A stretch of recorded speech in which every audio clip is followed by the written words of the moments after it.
गच्छामि बुद्धं शरणं गच्छामि।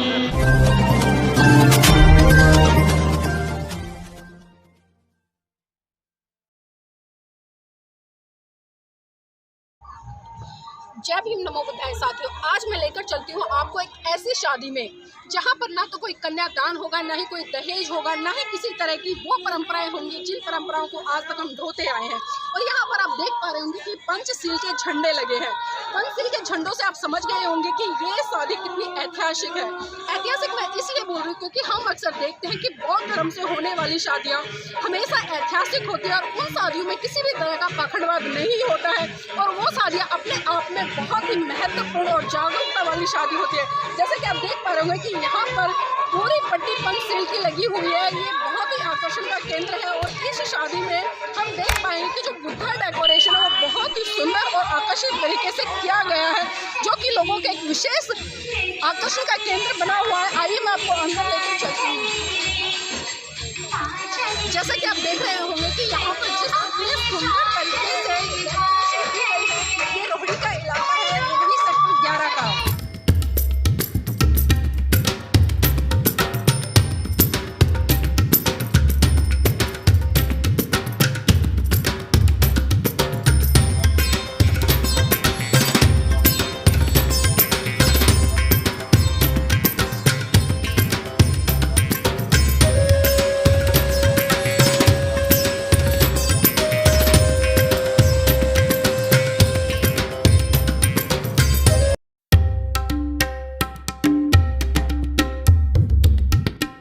आइए मैं आपको दर्शन कराती हूँ एक ऐसे महामानव की जिसे कि भारत रत्न कहा गया।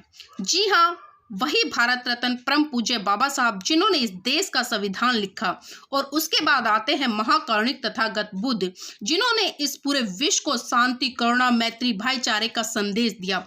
साथियों, टी.आर. भास्कर परिवार का जो विवाह है उनकी पुत्री का, वो विवाह खाली विवाह नहीं है बल्कि एक तरह से मैं ये कहूँगी कि बौद्ध संस्कृति से रूबरू कराता हुआ वो इतिहास है जो आपको आपकी संस्कृति से जोड़ने का काम करता है। साथियों, आपकी जानकारी के लिए बताना चाहूंगी कि पूर्व में बसपा में दिल्ली प्रदेश के प्रभारी रहे सुरेंद्र कलोरिया जी, उनके भाई हैं, उनकी जो पुत्री है उर्वशी, उसका विवाह कार्यक्रम है ये, जो कि रोहिणी सेक्टर 11 में आयोजित किया गया। साथियों, आप देख पा रहे होंगे कि यहाँ पर जो संविधान है उसका भी एक दृश्य आपको देखने को मिला, जो कि वास्तव में बहुत ही ऐतिहासिक है क्योंकि आज जो भी काम करते हैं हम संविधान के मार्फत ही करते हैं। और आपने हर शादियों में देखा होगा कि गणेश की मूर्तियां स्थापित होती है या अन्य किसी भी देवी देवता की मूर्तियां स्थापित होती है, लेकिन यहाँ पर हमने देखा कि बुद्ध संस्कृति से रूबरू कराती हुई महाकारुणिक तथागत बुद्ध की जो मूर्तियां हैं वो काफी मात्रा में लगी हुई हैं। और जैसा कि आप देख पा रहे होंगे कि यहाँ पर 3 स्टैचू रखी हुई हैं जो कि सिंबॉलिक रूप से आपको 3 संदेश देने का काम कर रही हैं कि बुरा मत देखो, बुरा मत कहो और बुरा मत सुनो।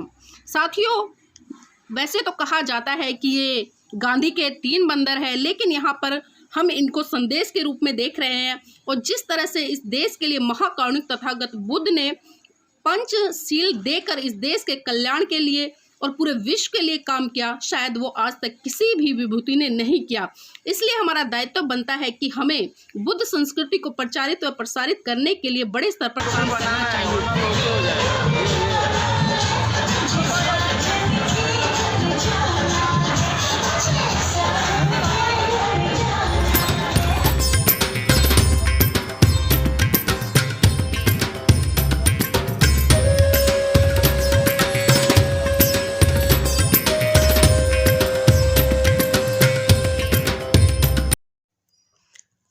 आप देख रहे हैं बहुजन आंदोलन के प्रतीक परम पूज्य बाबा साहब डॉक्टर भीमराव अंबेडकर जी की प्रतिमा को, जिन्हें की पूरा विश्व सिंबल ऑफ नॉलेज के नाम से जानता है। और बराक ओबामा ने तो यहाँ तक कह दिया था कि अगर परम पूज्य बाबा साहब हमारे देश में पैदा होते तो हम उन्हें दुनिया का सूरज कहते। और यहाँ पर बात करूँ मैं महाकारुणिक तथागत बुद्ध की, तो विश्व के बड़े बड़े वैज्ञानिकों ने उन्हें प्रथम मनोवैज्ञानिक की संज्ञा दे दी। और साथियों, बुद्ध ने सबसे पहले चित्त पर काम किया और उसी चित्त के मार्फत सभी व्यक्तियों को अपनी जो 5 इंद्रियां हैं उन पर नियंत्रण करने का बहुत बड़ा उपदेश दिया। अगर कोई भी व्यक्ति अपनी 5 इंद्रियों पर नियंत्रण कर लेता है तो स्वाभाविक सी बात है कि वो हर तरह के काम, क्रोध, मोह, लोभ, द्वेष, तृष्णा आदि से बच सकता है और अपने साथ साथ अपने समाज का, अपने देश का बहुत बड़े स्तर पर विकास कर सकता है।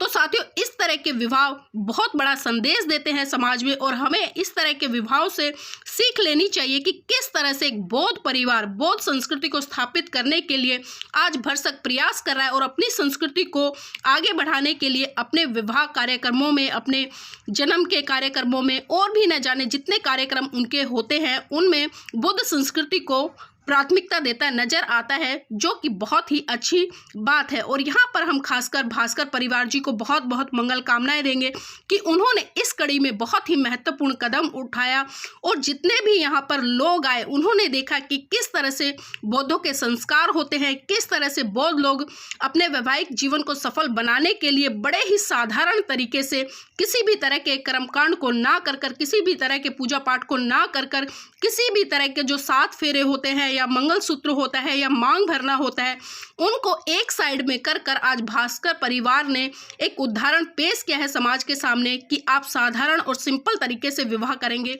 और पंचशीलों का पालन करते हुए सादगी व सदाचार से जीवन यापन करने से यह विवाह आपके लिए, परिवार के लिए व समस्त संसार के लिए मंगलकारी ही सिद्ध होगा। और इस कार्यक्रम में आए सभी लोग आपके जीवन के लिए मंगल कामना करते हैं कि आपका जीवन इन फूलों की तरह सदा महकता रहे।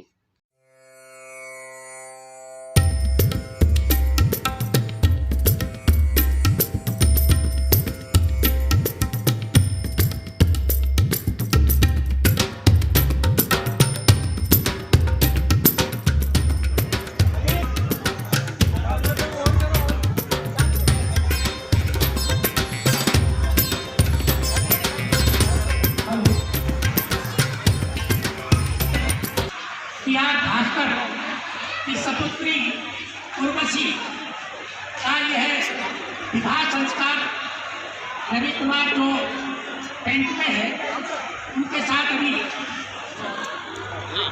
नहीं बस एक मिनट देखिए। अब मैं उर्वशी मम्मी पापा आप भी आइए, आप इधर बैठ जाओ, आप भी आइए, दोनों मिलकर जलाइए। जीवन में आपने हर काम दोनों ने मिलकर किया है, तो बुद्ध और बाबा साहब के समक्ष भी दोनों ही मिलकर आज ये साहब शादी कर रहे हैं अपनी बेटी की।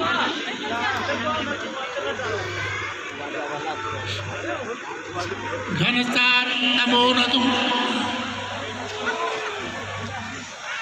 वनगंधगुणोपेतमेतं कुसुमसंतति पूजयामि मुनिन्दस्य श्रीपादसरोरुहे। अब एक मोमबत्ती लड़की लड़का दोनों मिलकर, आप दोनों मिलकर मोमबत्ती जलाएं।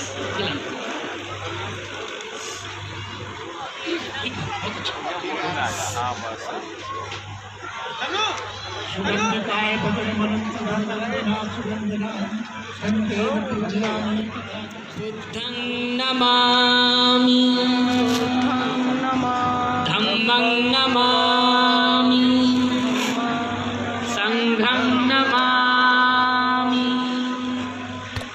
ओकास वन्दामि भन्ते द्वारतेन कत्वं सब्बं अपराधं खमतु मे भन्ते।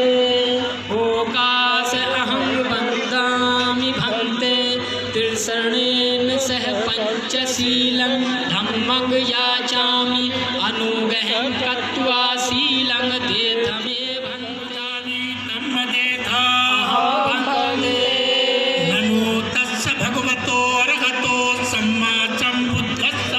बुद्धं शरणं गच्छामि, बुद्धं शरणं गच्छामि, द्वितीयं धम्मं शरणं गच्छामि, द्वितीयं धम्मं शरणं गच्छामि, तृतीयं संघं शरणं गच्छामि, तृतीयं संघं शरणं गच्छामि। शरणगमनं सम्पूर्णम् अहं भन्ते।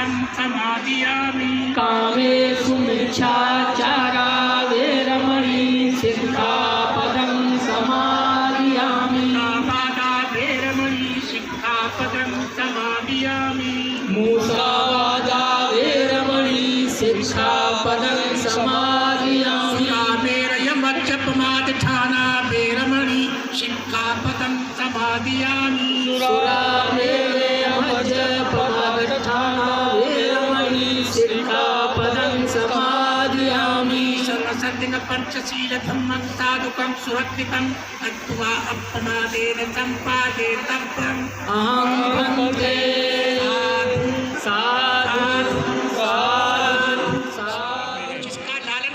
जिसका लालन पालन आज तक हमने किया था आज हम उस जिम्मेवारी को आपको समर्पण करते हैं। हमें पूर्ण विश्वास है कि आप इस जिम्मेवारी को जीवन भर मन से वचन से कर्म से पालन करेंगे और इन दोनों को सुखी बनाए रखने में हर संभव सहयोग करेंगे। हमें पूर्ण विश्वास है कि हम दोनों परिवारों का संबंध मधुर बना रहेगा। साधु साधु साधु साधु साधु साधु। इनको बहुत शुक्रिया। और बाबा साहब अम्बेडकर और उपस्थित समाज को साक्षी मानकर मैं वचन देता हूँ कि आप द्वारा जो जिम्मेवारी हमें सौंपी जा रही है हम उसका जीवन भर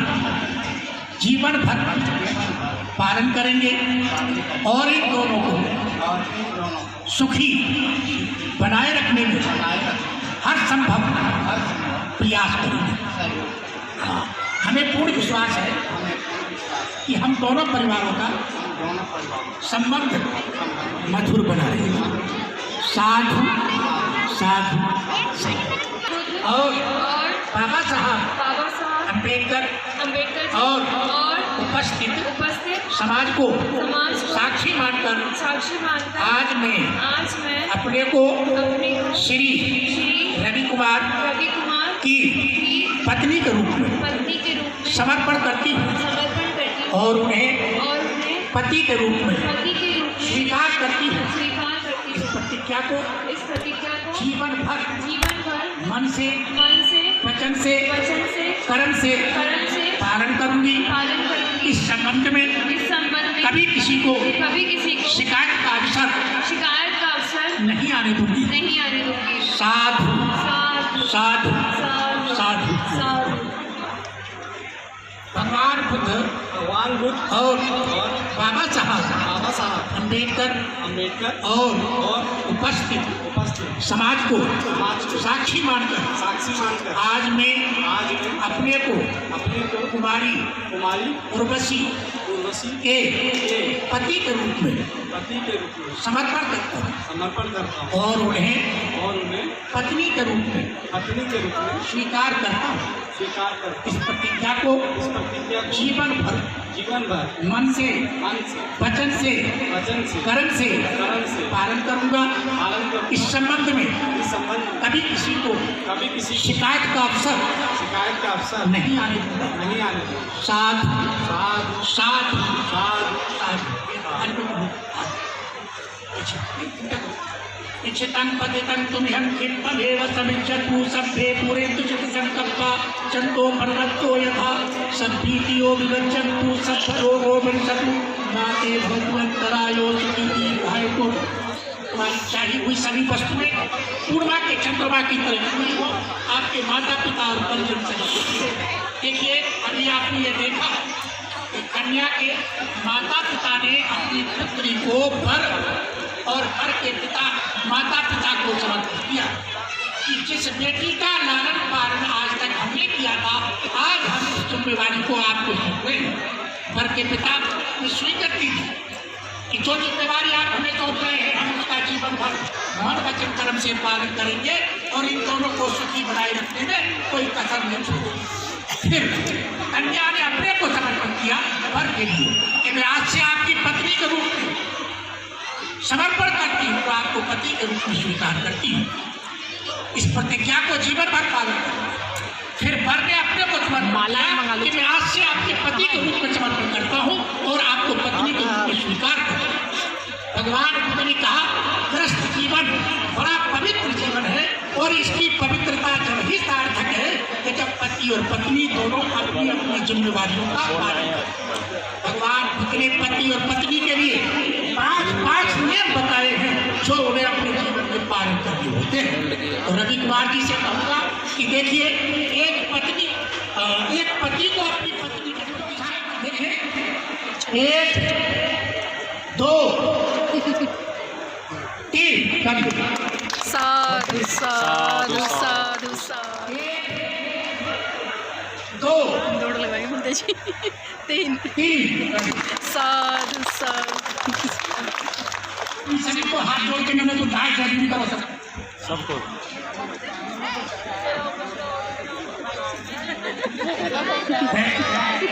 उर्वशी आप इधर आ जाओ और आप आ जाइए।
तेन सोमविधिना तं तेजसा भवतु ते जय मंगलानि जय मंगलानि चक्रपातकेतं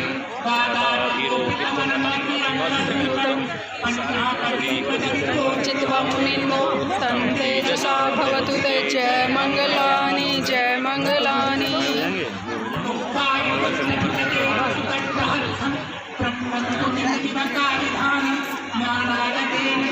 चित्तवामुनिन्दो तं तेजसा भवतु ते जय मंगलानि जय मंगलानि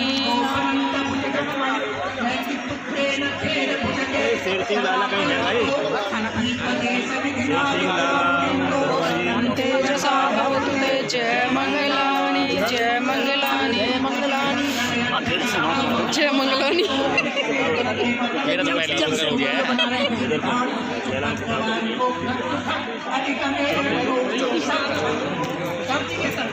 साधु साधु साधु साधु आओ चलो मतलब रवि और उर्वशी को आशीर्वाद देने बहुत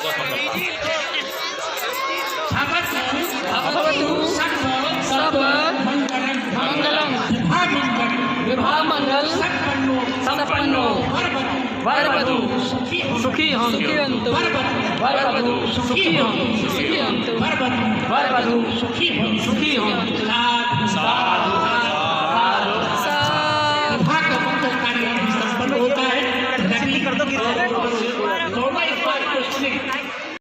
मेरा चैनल, आपका चैनल, समाज का चैनल, देश का चैनल NV News 24/7 को आप लाइक करें, सब्सक्राइब करें और ज़्यादा से ज़्यादा इसकी वीडियो को शेयर करें ताकि हर खबर को मैं आप तक आसानी से पहुंचा सकूं।